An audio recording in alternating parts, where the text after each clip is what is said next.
स्वागत है आप सभी का आपके अपनी YouTube चैनल BVDR ग्रुप में। दोस्तों इसको ध्यान से सुनिएगा क्योंकि अगले हफ्ते जितने भी पॉइंट मैं आपको बताऊंगा वो सारे पॉइंट सारे अपडेट्स आपको पूरे शेयर मार्केट पर असर डालते हुए नज़र आएंगे। भारी उठापटक देखने को मिल सकती है। एक तो पहले से ही मार्केट नेगेटिव है और नई अपडेट आने के बाद में अभी चूँकि महाराष्ट्र में इलेक्शन चल रहा है तो अगर जो महायुति है यानी कि महायुति जिसमें बीजेपी का जो गठबंधन है वो टक्कर में है किसके, महाविकास अघाड़ी के, जिसमें विपक्ष खड़ा हुआ है तो पहले से ही नेगेटिव है। अगर इलेक्शन का रिज़ल्ट भी अगर महायुति यानी कि बीजेपी के अगेंस्ट आ जाता है तो मार्केट में फिर से एक बड़ा पैनिक देखने को मिल सकता है। और अब भी कुछ ही चंद घंटे बचे हुए हैं, ज़्यादा समय बचा नहीं है। इसके बाद में फाइनल स्टेज पे चल रहा है वहाँ का चुनाव, महाराष्ट्र का चुनाव, तो वो उसके लिए भी मेरे पास एक अपडेट है और आपके साथ में 2-3 अपडेट आपके साथ में शेयर करूँगा जिससे पूरी भारी उठापटक देखने को मिल सकती है। तो वीडियो में अंत तक बने रहिएगा, चैनल को सब्सक्राइब कर लीजिएगा जिससे कि सारी अपडेट्स आपको टाइमली मिलती रहें। तो सबसे पहले महाराष्ट्र में जो चुनाव चल रहे हैं उसी से लेकर अपडेट है। पूरे अपडेट को ध्यान से सुनिएगा क्योंकि आप देख सकते हैं जब बीजेपी का रिज़ल्ट फेवर में आता है यानी कि बीजेपी के पक्ष में रिजल्ट आता है मार्केट में तेज़ी आती है और अगेंस्ट में जाता है तो मार्केट में गिरावट देखी जाती है। आपने देखा होगा 4 जून को जब नरेंद्र मोदी जी प्राइम मिनिस्टर का संशय बन रहा था कि नहीं बन सकते हैं तो मार्केट कितनी बड़ी गिरावट आपने देखी थी। इतनी बड़ी गिरावट मैंने एक दिन में शायद मैंने ऑब्ज़र्व नहीं की थी, ना ही देखी थी, लेकिन उस दिन बड़ा उलटफेर हुआ। 2000 पॉइंट 1500 पॉइंट की गिरावट हुई। उसके बाद में मार्केट ने सेम डे रिकवर भी बहुत अच्छा किया। जैसे ही पता चला कि प्रधानमंत्री में दिक्कत आ रही है बनने में नरेंद्र मोदी जी को, तो मार्केट में नेगेटिविटी फैली और बड़ी बिकवाली आई। और उसके बाद में जब ये दोपहर तक क्लियर हो गया कि नहीं सरकार बना लेगी बीजेपी, उसके बाद मार्केट ने रिकवर भी किया। तो ये चीज़ है।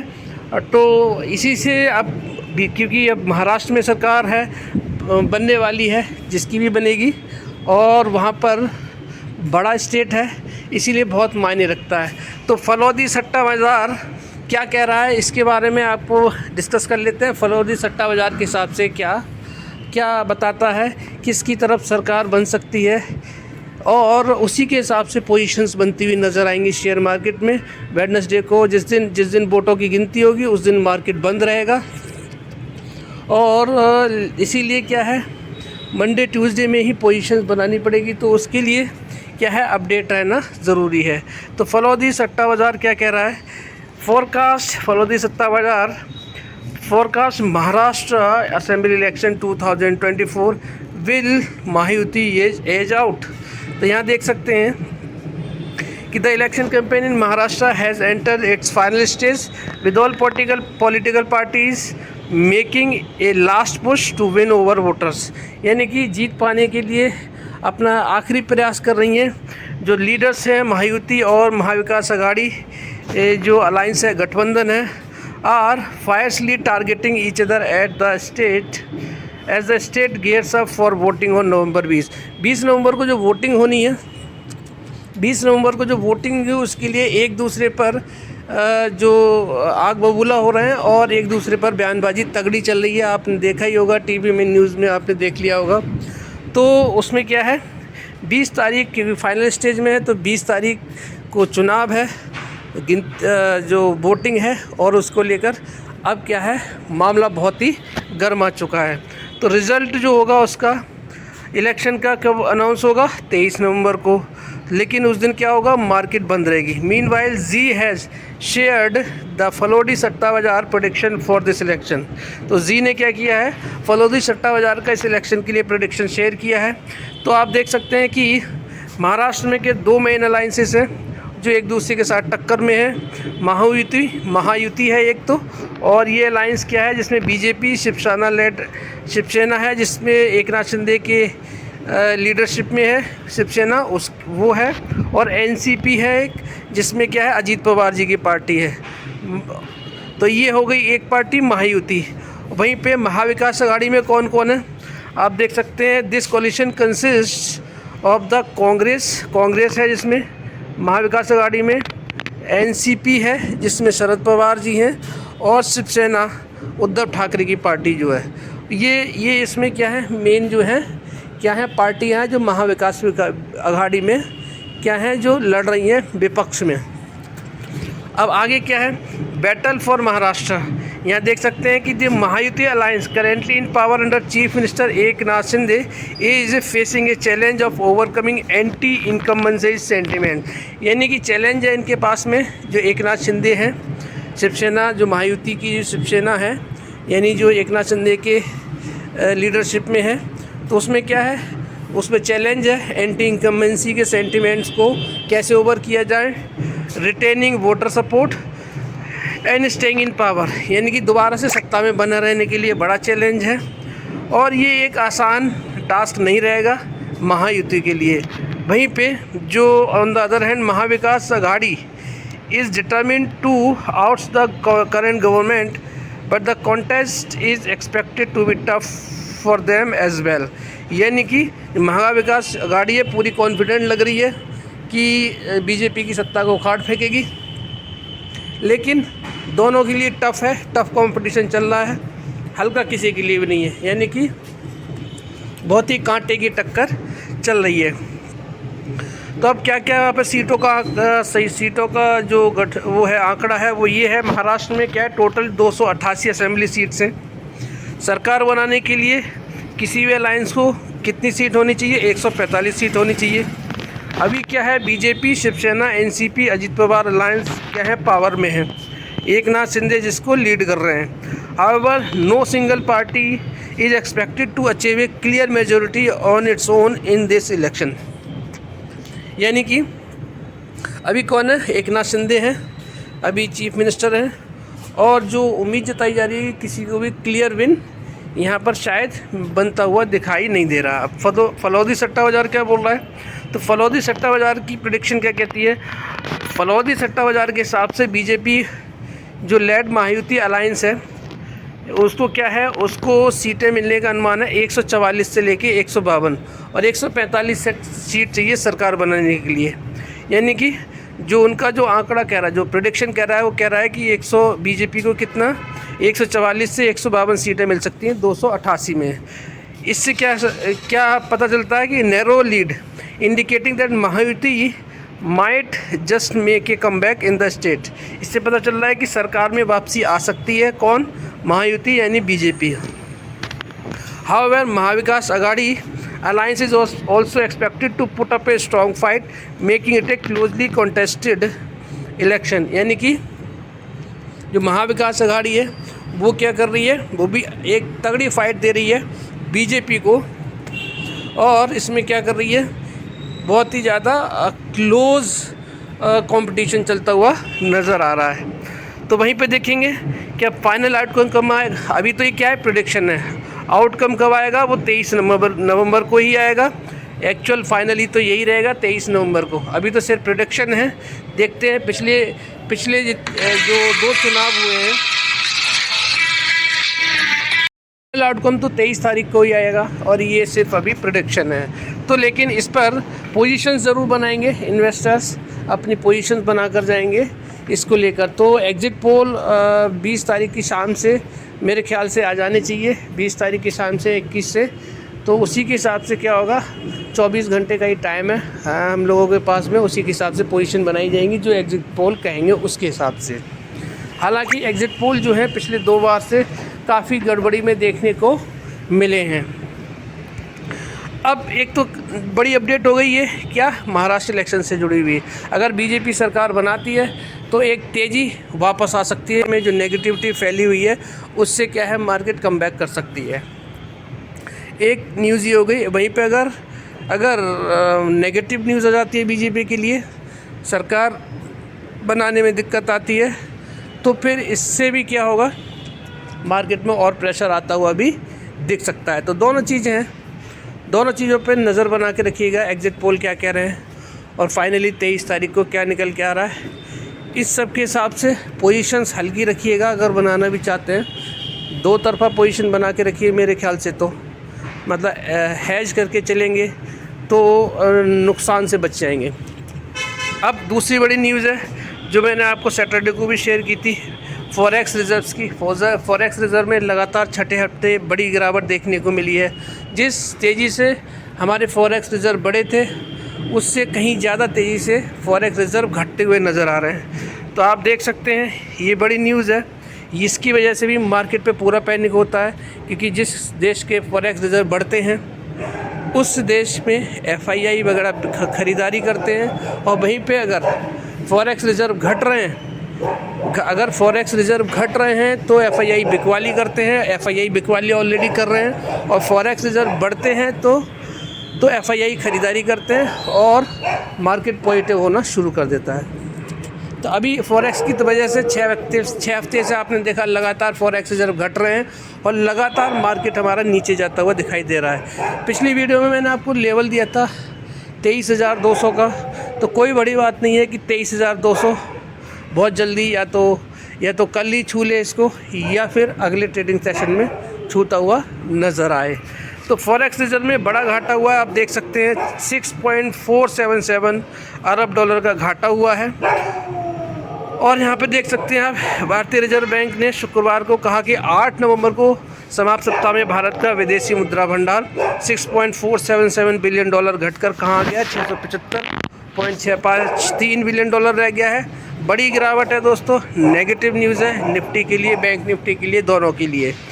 पिछले रिपोर्टिंग सप्ताह में विदेशी मुद्रा भंडार में कितनी गिरावट आई थी, 2.675 बिलियन डॉलर की, और घटकर कहाँ आ गया था 682, और 682 से अभी कहाँ आ चुका है ये, यहाँ पर कितना 682 से हम घट के कहाँ आ चुके हैं, 675 पर आ चुके हैं। सितंबर के अंत में जो हमारा जो फॉरेक्स रिजर्व था उसने हाई लगाया था और ऑल टाइम हाई लगाया था, सर्वकालिक स्तर पर हम पहुँच गए थे।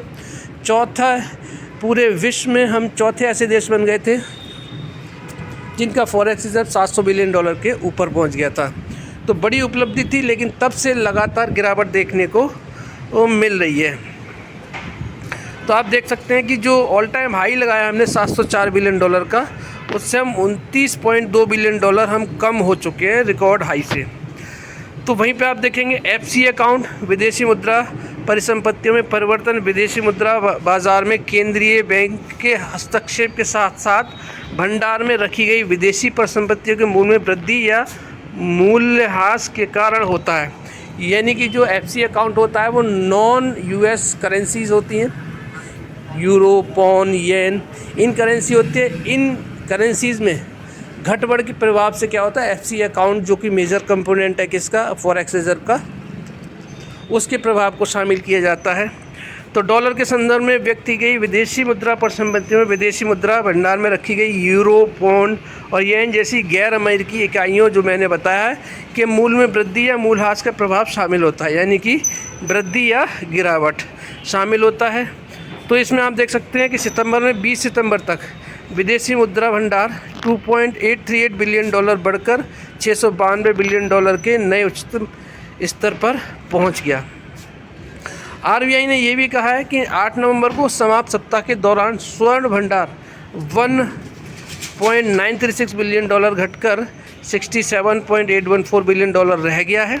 RBI ने आगे कहा कि विशेष आहरण यानी कि SDR 60 मिलियन डॉलर घटा है और वो कहाँ पहुँच गया, 18.159 बिलियन डॉलर पर पहुँच गया है। यानी कि गिरावट हुई है और बड़ी गिरावट हुई है। अभी तक 2-3 बिलियन डॉलर की गिरावट हो रही थी, लेकिन इस बार 6 बिलियन डॉलर से भी ज़्यादा बड़ी गिरावट हुई है। तो इसीलिए क्या है, नेगेटिव संकेत है। तो ये मार्केट के लिए नेगेटिव है। अब जो है इलेक्शन ही मार्केट को ऊपर ले जा सकता है या फिर FII वापस आ जाए, लेकिन FII के वापस आने का अभी कुछ भी नज़र नहीं आ रहा है, क्योंकि फॉरेक्स रिजर्व हमारे घट रहे हैं। वहीं पे ये और बड़ी न्यूज़ है कि जो डॉलर इंडेक्स है उसने ऑल टाइम हाई बना लिया है। पिछला कितना 106.52 डॉलर था और वो अब कहाँ पहुँच गया, देखिए उसके ऊपर ही ट्रेड कर रहा है। ऑल टाइम हाई के वीक 52 हाई के 106.67 पर अभी ये ट्रेड करता हुआ नज़र आ रहा है, तो यहाँ से भी नेगेटिव है। तो फॉरेक्स डॉलर इंडेक्स है, उसमें तेज़ी रहेगी, डॉलर में तेज़ी रहेगी, तो क्या होगा, हमारे फॉरेक्स फिर से घटते हुए नज़र आएंगे। तो यहाँ से भी हमारे लिए नेगेटिव है। और एक नया वीक 52 हाई बन गया 107.06 का, आप देख सकते हैं 107.06 का, तो यहाँ से भी नेगेटिव है। अब डॉलर को देखेंगे, डॉलर भी देखिए आप कहाँ पे चल रहा है, 84.424 पर, 84.424 पर डॉलर चल रहा है। तो यहाँ से भी क्या है, हमारी करेंसी लो बना रही है, यानी फॉरेक्स रिजर्व घटने के फिर आसार हमें अगले हफ्ते भी साफ दिखाई दे रहे हैं। अब देख लेते हैं FII-DII क्या बोल रहा है। FII-DII से ज़रूर पॉजिटिव हमें देखने को मिल रहा है कि FII और DII का पॉजिटिव डेटा यहाँ पर देखने को मिल रहा है, यानी कि 600 बिलियन 6,000 बिलियन डॉलर की 6,000 करोड़ की, जो यहाँ पर क्या है 600 करोड़ की यहाँ पर प्लस मतलब बाइंग निकल के आ रही है। अगर FII-DII का नेट निकाल दें तो यानी कि 18 और 6 24, यानी कि 640 करोड़ हम मान सकते हैं, 632 करोड़, यानी कि कितना निकल के आ रहा है, 632 करोड़ की क्या है बाइंग निकल के आ रही है दोनों की, FII-DII की। तो यहाँ से ज़रूर पॉजिटिव है, लेकिन फिगर बड़ा नहीं है, मार्केट में ऑलरेडी पैनिक है। तो यहाँ से भी क्या हमें कोई भी पॉजिटिव अपडेट देखने को नहीं मिल रही है। कुल मिलाकर अभी क्या है, सारी की सारी नेगेटिव न्यूज़ हमें देखने को मिल रही है। बॉन्ड मार्केट को देखेंगे, जो क्लोजिंग दी है US के 10 ईयर 30 ईयर 2 ईयर ने पॉजिटिव क्लोजिंग दी है, तो यहाँ से भी कोई पॉजिटिव संकेत नहीं है, तो यहाँ से भी नेगेटिव है, यानी चौथर पर। लेकिन हमारा यहाँ देखेंगे 10 ईयर 2 ईयर बॉन्ड डील में यहाँ पर पहली बार काफ़ी टाइम बाद मैं देख रहा हूँ कि गिरावट देखने को मिल रही है। ये हल्का फुल्का यहाँ से हमारे लिए पॉजिटिव संकेत है, लेकिन पॉजिटिव संकेत है, लेकिन अभी कोई स्ट्रेंथ यहाँ पर देखने को नहीं मिल रही है। लेकिन US बॉन्ड डील नेगेटिव दिखा रहा है हमारे लिए, क्योंकि वो पॉजिटिव है। ग्रीन में जब भी ट्रेड करेगा क्या क्या, एक तो डॉलर इंडेक्स और बॉन्ड यील्ड अगर ग्रीन में शो कर रहे हैं तो ऊपर के लेवल से बिकवाली, और अगर रेड ट्रेड कर रहे हैं तो मार्केट नीचे से ऊपर जा सकता है। तो ये है, अब इस पर नज़र बना के रखिएगा आप कल के दिन, यानी कि अगर बॉन्ड यील्ड और डॉलर इंडेक्स रेड में है तो मार्केट ऊपर के लेवल पे सस्टेन करेगा, जहाँ पे भी खुले ऊपर जाने की कोशिश करेगा। लेकिन अगर इसमें ग्रीनरी देखने को मिलती है, हरियाली देखने को मिलती है, ग्रीन में दिखाई देते हैं दोनों चीज़ें, बॉन्ड यील्ड और डॉलर इंडेक्स और डॉलर, तो क्या होगा, ऊपर के लेवल पे अगर मार्केट ऊपर के लेवल पे होगा अभी तो बिकवाली आ जाएगी। तो यहाँ से भी नेगेटिव देखने को मिल रहा है। क्रिप्टो करेंसी में जो तेज़ी बनी हुई थी वो बरकरार है, आप देख सकते हैं, ज़्यादा बड़ा कोई पेन नहीं है। बिटकॉइन देखिए 90,000 पे पहुँच गया है, बड़ी तेज़ी इसने दिखाई है ट्रम्प साहब के आने के बाद में। शिबा इनू देख लीजिए, यहाँ पे भी तेज़ी है, यहाँ पे भी तेज़ी है, कुछ एक में गिरावट है हल्की फुल्की। ऊपर जब बड़ी तेज़ी आती है लोग प्रॉफिट बुक करते हैं, लेकिन यहाँ से नेगेटिव कुछ नहीं है। वहीं पे कमोडिटी मार्केट में देखेंगे, गोल्ड में देख लीजिए आप, गोल्ड में कितना हो रहा है, इसमें भी गिरावट देखने को मिल रही है, सिल्वर में, कॉपर में, और क्रूड में देखिए, क्रूड में अच्छी खासी गिरावट देखने को मिल गई है। ये ज़रूर थोड़ी सी पॉजिटिव न्यूज़ है किसके लिए, महंगाई के नज़रिए से, लेकिन रिलायंस के लिए ये नेगेटिव न्यूज़ है। तो रिलायंस नेगेटिव रहेगा तो निफ्टी भी नेगेटिव रहेगा। तो अब देखते हैं कि रिलायंस किस तरह से रिएक्ट करता है कल के दिन। तो लेकिन यहाँ से हमें भी कोई ज़्यादा बड़ा कोई स्ट्रॉन्ग हमें पॉइंट देखने को नहीं मिल रहा है। अब यहाँ देख सकते हैं कि फ्यूचर्स ने कहाँ क्लोजिंग दी है निफ्टी के, 23,602, और गिफ्ट निफ्टी कहाँ दिखा रहा है, 23,571 का क्या है ये है आपका फ्यूचर्स। लेकिन गिफ्ट निफ्टी ने कहाँ क्लोजिंग दी है, 23,445 पे यहाँ पर क्लोजिंग दी थी, और 23,445 पे गिफ्ट निफ्टी ने क्लोजिंग दी है।